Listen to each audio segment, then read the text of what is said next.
हुए नाम जब किया जाए सदगुरु प्रदत्त मंत्र नाम, तो बहुत जल्दी सिद्ध हो जाएगा। वो सिद्ध का तात्पर्य होता है बिना प्रयास के निरंतर भजन चलना। सदगुरु जो बात बता दे बस उस बात में कभी संशय मत करना, उसको पकड़ लो, पार हो जाओगे। जब कोई अधिक जप करने लगता है तो जप हृदय से उसकी नस नाड़ियों में और फिर रोम रोम में, फिर जहां बैठता है जिस जगह वहां परमाणु छा जाते हैं। एक बार दंडवती परिक्रमा लगा रहे थे गिरिराज जी महाराज की, सदगुरुदेव भगवान साथ थे, तो पूछरी के लोठा में जब पहुंचे तो उसी समय कुछ दिन ही हुए थे, शरीर पूरा हुआ था। पूज्य श्री जगन्नाथ दास बाबा जी बड़े सिद्ध महापुरुष थे, कई बार दर्शन हुए उनके। मध्याह्न में जब विश्राम को लेटे थोड़ी देर में करवट बदला, देखा गुरुजी नहीं, उनका दंडवती लगाने चले गए। ऐसा तो अभी तक नहीं हुआ, बिना बताए बिना कहे चले गए। जल्दी से उठे भागे, दोस्त वैष्णव जन आ रहे थे। हमने कहा किसी संत भगवान को देखा क्या परिक्रमा मार्ग में जाते हैं? बोले नहीं, यहाँ तो नहीं, एक संत भगवान अप्सरा कुंड में बैठे हैं। देखा महाराज जी बैठे। जब उठ के आए तो दूर बैठ गए, जब उठ के आए तो महाराज जी यहाँ कैसे? उनका वहां इतने गोपाल मंत्र के जोर के परमाणु हैं कि निज मंत्र जपने में विक्षेप हो रहा था, इसलिए उठ के आ गए। तो यहाँ बाबा वर्णन कर रहे हैं, जब अधिक जप होने लगता है तो जिह्वा से कंठ में, कंठ से हृदय में, हृदय में संपूर्ण नस नाड़ियों में, फिर रोम रोम में, फिर बाहर जहां बैठा हुआ है उतना क्षेत्र मंत्राकार हो जाता है। इसलिए गुरु प्रदत्त नाम जप करो। जो निषेध किया गया है गंदी बातें, वो अपने जीवन से दूर करो धीरे धीरे नाम बल से। श्रीमद् भागवत महापुराण। महाराज मिथिलाधिपति विदेहराज जनक निमि जी महाराज प्रश्न करता है और उत्तर देने वाले नौ योगीश्वर हैं। प्रश्न है, भगवान की दुरंत माया से कैसे पार हुआ जा सकता है? कल चर्चा थी भगवान की माया का क्या स्वरूप है, सो आपने सुना। फिर प्रश्न था कि माया से कैसे पार हुआ जा सकता है?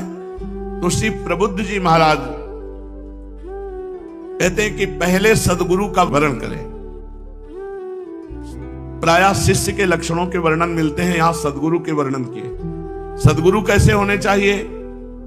बोले जो शब्द ब्रह्म और पर ब्रह्म दोनों के ज्ञाता हो। शब्द ब्रह्म शास्त्रों के ज्ञानी, पर ब्रह्म आत्मस्वरूप का बोध अर्थात भगवत साक्षात्कार। इसलिए जो परम कल्याण का जिज्ञासु हो उसको गुरुदेव की शरण लेनी चाहिए।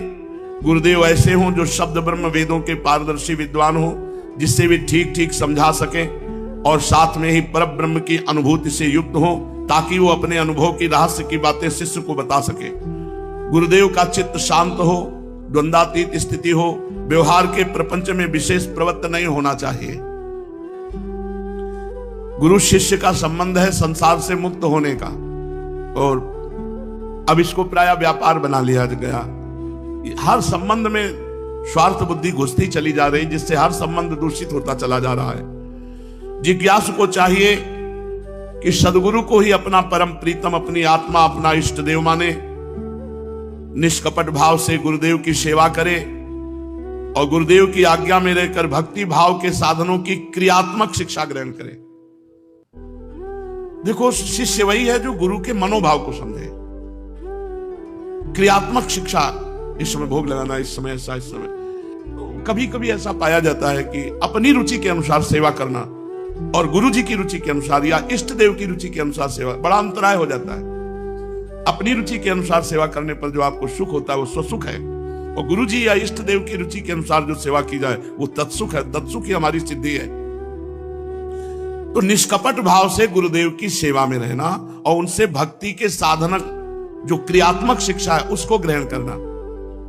इन्हीं साधनों से सर्वात्मा भक्त को अपनी आत्मा का दान करके भगवान उसे सदा सदा के लिए अखंड प्रसन्नता प्रदान करते हैं।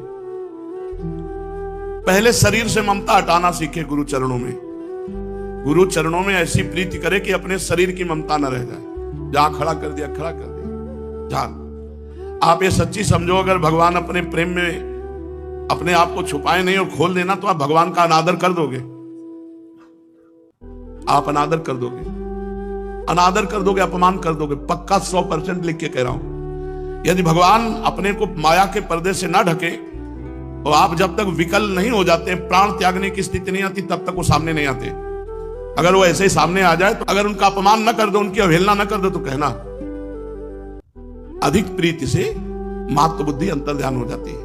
भगवान इसीलिए योग माया का पर्दा रखते हैं, नहीं तो जीव अपनी औकात भूल जाता है, अपनी सामर्थ्य भूल जाता है और वो अपनी क्षमता से अधिक उपद्रव करने लगता है। भगवान मिल जाए तो कोई भगवान का भजन न करे, इसीलिए वो पर्दे में रहते हैं कि जब प्राण विकल अहंकार नष्ट तब भगवान।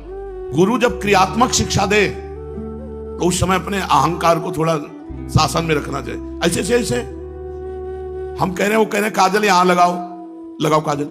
नहीं महाराज जी, आंख में लगा दे तो ज्यादा सुंदर रहेगा। तो उनको पता नहीं क्या वो क्यों कह रहे हैं यहां लगाओ, लगाओ वहां लगाओ जहां कह रहे, काजल यही लगा दे। अपनी बुद्धि नहीं लगाने की। गुरु जी तो गाल में काजल लगवा रहे हैं, आंख में काजल लगना चाहिए, शास्त्र में लिखा है आंख में अंजन। गए तुम, वो किस भाव से कह रहे हैं, इस समय किस दशा में है तुम्हें क्या पता, तुम वही लगाओ जहां कह रहे हैं। गुरु के द्वारा क्रियात्मक शिक्षा भक्ति की ग्रहण करें। इन्हीं साधनों से सर्वात्मा भक्त को अपनी आत्मा का दान करने वाले भगवान प्रसन्न हो जाते हैं। सब कुछ छीन लिया महाराज बलि से, इसके बाद बांध दिया वरुण पास से, कहा बता बहुत बड़ा दानी बनता था, तीसरा पग कहां से पूरा करेगा। बलि जी वैसे ही दैन ने 3 पग पृथ्वी मांगी, वो पूरा गुरु जी का विरोध करके तुमको दिया, सबको दे दिया, इसके बाद वरुण पास से बांध रहे हो मुझे, ये तुम्हारी कोई भगवत्ता है? ऐसा नहीं। भगवान की इस लीला में ये 2 में तो सब ब्रह्मांड नाप लिया, तीसरा पग दीजिए, और वरुण पास से बांध दिया जो प्रतिपल कष्ट देता रहता, प्राण दंड जैसा कष्ट। बलि जी ने कहा अभी तुमने प्रणाम भी नहीं किया आपको। तभी भगवान बिक गए कि अब भी रोष नहीं, अब भी कोई शिकवा शिकायत नहीं। बहुत दुर्दशा है जीव की, बहुत दुर्दशा है। पहले शरीर में अनासक्त होना सीखे गुरुदेव के चरणों में, फिर संतान धन संपत्ति परिवार इससे अनासक्त होना सीखे, फिर भगवान के भक्तों में कैसे आसक्त होना चाहिए ये सीखे, फिर समस्त प्राणियों के प्रति दया मैत्री विनय और निष्कपट भाव की सेवा, मिट्टी जल आदि से बाह्य शरीर की पवित्रता, छल कपट आदि के त्याग से भीतर की पवित्रता। मिट्टी जल आदि से बाह्य पवित्रता करना चाहिए। शरीर पवित्र रहता है तो मन भी पवित्र रहता है, मन पवित्र रहता है तो भगवान के भजन में, इसलिए कपड़े पवित्र होने चाहिए, कीमती नहीं पवित्र होने चाहिए। हम सुंदर नहीं कह रहे, पवित्र हो, भले चिथड़ा हो लेकिन पवित्र कपड़ा हो।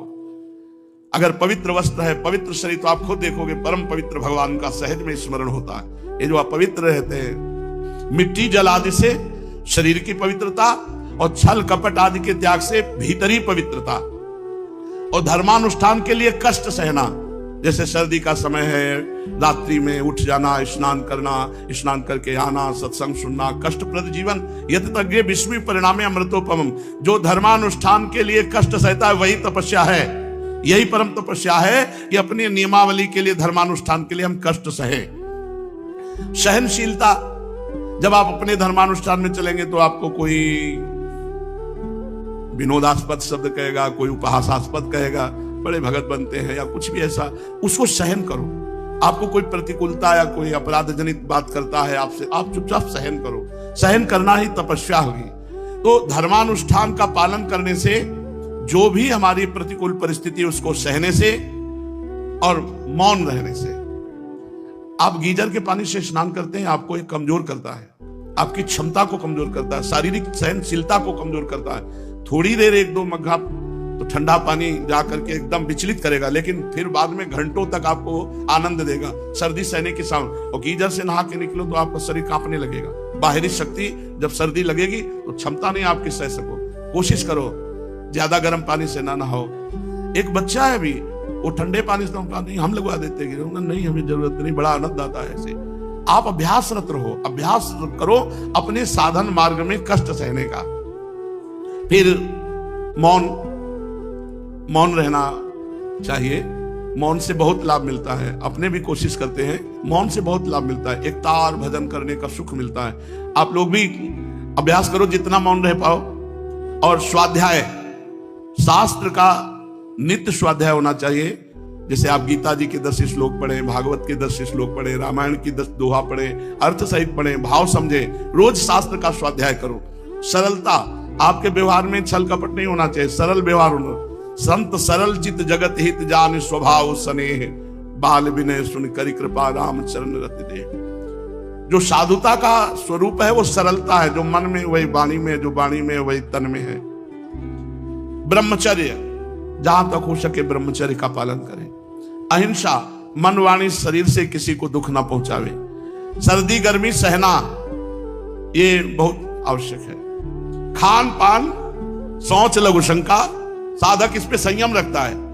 जैसे अपने आसन पे बैठे तो 3 घंटे आसन पे बैठे तो 3 घंटे कोई लघु शंका सोच, उस वेग को भी समन करना चाहिए। सत्संग में बैठे तो अब समन करना चाहिए। गर्मी सर्दी का वेग सह जाइए।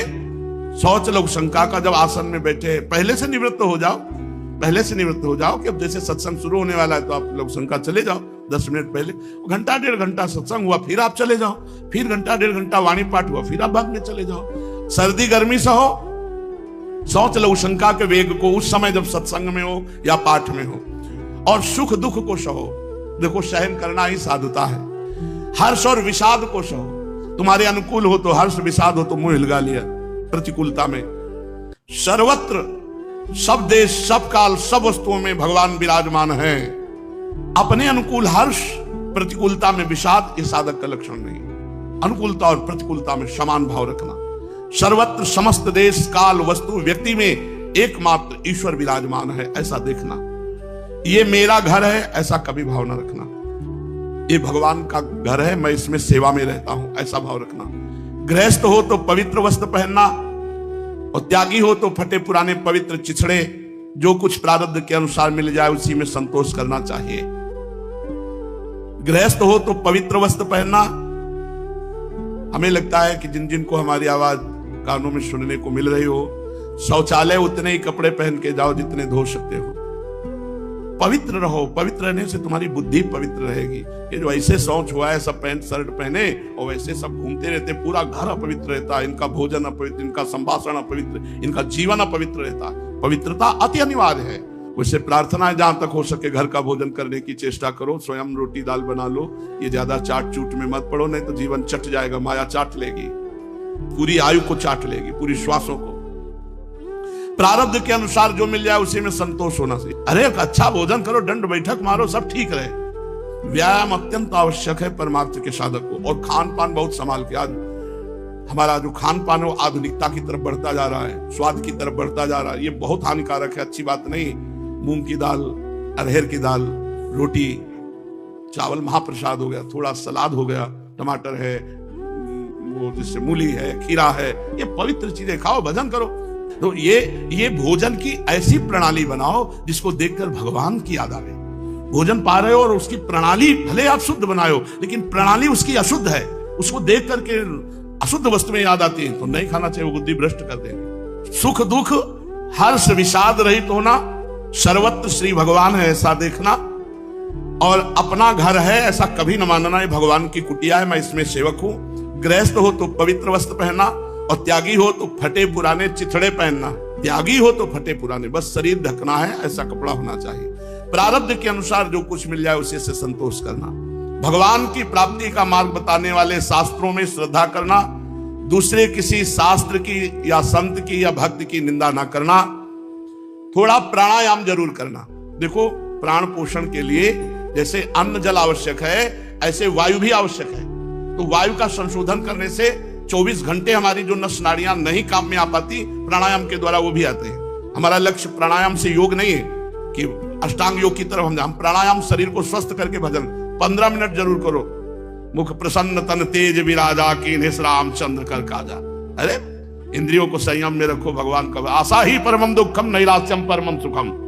जैसे यथा लाभ संतोष, प्रारब्ध के अनुसार जो भगवान दे उसी में संतोष करना सीखे। इसीलिए कहते हैं भाई उतना ही पैर पसारो जितनी लंबी तुम्हारी चादर हो।